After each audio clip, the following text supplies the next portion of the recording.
कथा की रचना करने का आवश्यकता क्यों पड़ी? क्यों वेद व्यास जी ने रचना की? क्यों? कहते हैं कि एक बार व्यास जी ने 17 पुराणों की रचना की। हमारे यहां सनातनी परंपरा में 4 वेद हैं, 18 पुराण हैं, 6 शास्त्र हैं और बहुत से उपनिषद हैं। उनके अंतर्गत मनुस्मृतियां हैं और कई सारी स्मृतियां हैं, कई दिव्य ग्रंथ हैं, महाभारत है। हमारा जीवन समाप्त हो जाए लेकिन ये ग्रंथ समाप्त नहीं होंगे, इतना अद्भुत हमारा सनातन धर्म है। 4 वेद हैं। हम सनातनी कैसे हो चुके हैं कि हमने वेदों के नाम तो छोड़ो, हमने वेदों के दर्शन तक नहीं किए। पढ़े तो बहुत दूर की बात है। कितने दिव्य मंत्र हैं वेदों के मंत्र।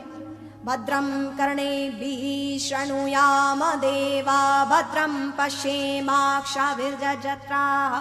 बहुत सारे दिव्य दिव्य वेदों के मंत्र हैं जिनको सुनकर जीवन परम तत्व को प्राप्त कर लेता है। ऐसे 4 वेद और 17 पुराणों की रचना, पंचम वेद महाभारत की रचना व्यास जी ने की। तब भी शांति नहीं मिली तो 17 पुराण रच दिए। और वे 17 पुराण कौन कौन से हैं जरा आप गिनिएगा। ये कथा ऐसी नहीं होगी कि साध्वी जी आई हैं, साध्वी जी ही बोले, भजन हो तो साध्वी जी ताली बजा ले, गाएं भी साध्वी जी, ऐसा नहीं होगा। जब कथा श्रवण होगी तो आप बड़े प्रेम से कथा श्रवण करेंगे, भजन होगा तो आप ताली बजाएंगे, साथ में गाएंगे और हो सके तो नृत्य भी करेंगे। और जब पूछा जाए तो आपको संवाद भी करना है, उत्तर भी देना। ये दोनों तरफ से कथा चलनी चाहिए, एक तरफ से नहीं। और हम आप सभी उसी परमात्मा के प्रेम को पाने के लिए यहां बैठे हुए हैं।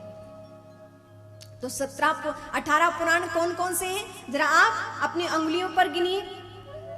पहला पुराण कौन सा है? ब्रह्म पुराण।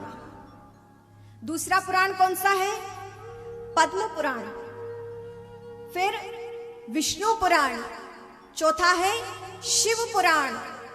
5वां है नारद पुराण। 6वां है मार्कंडेय पुराण। 7वां है अग्नि पुराण। 8वां है भविष्य पुराण।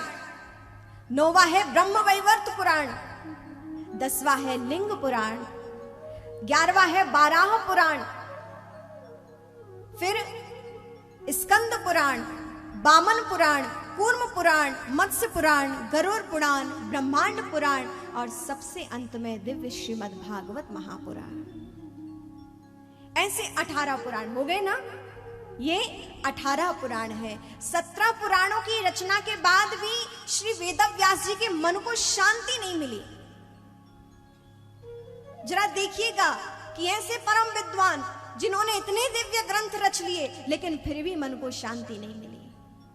जो लोग कहते हैं ना कि हम तो बहुत कुछ करते हैं, बहुत कुछ करते हैं, स्मरण रहे कि बहुत कुछ करने की आवश्यकता नहीं है।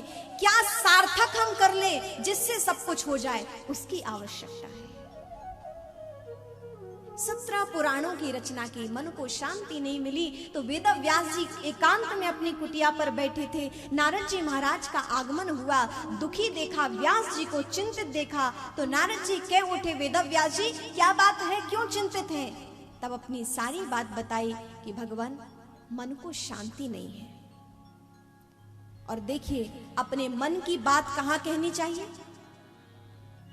माताएं तो जहां उन्हें कोई थोड़ा सा सांत्वना मिली, माताएं अपनी सारी बात उसी को सुना देती हैं। होता है ना, माताएं होती कोमल हैं, भावना वाली होती हैं, प्रेम से परिपूर्ण होती हैं। तो जहां किसी का थोड़ा सा सांत्वना का भाव प्रकट हुआ और वहीं अपने मन की बात कह दी, फिर होता क्या है, फिर लोग उसे अपने हिसाब से समझते हैं, फिर अपने हिसाब से उसको रिएक्ट करते हैं। मन की बात यदि कहनी है तो कहां कहनी चाहिए? 2 ही स्थान है मन की बात कहने के। एक है गुरु का द्वार और एक है परमात्मा का द्वार। यदि मन की बात कहनी है तो मन की बात परमात्मा से कही जाए, और अपितु यदि आपके कोई गुरु हैं तो उनके चरणों में बैठकर अपनी मन की बात कही जाए।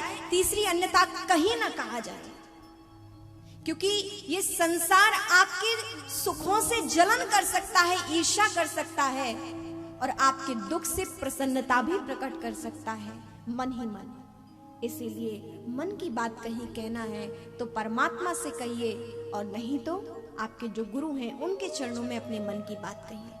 अन्यथा दुनिया में कोई तीसरा नहीं है जो आपके मन को समझ सके या आपके मन की बात को, भावना को आपको उस प्रकार से समझा सके।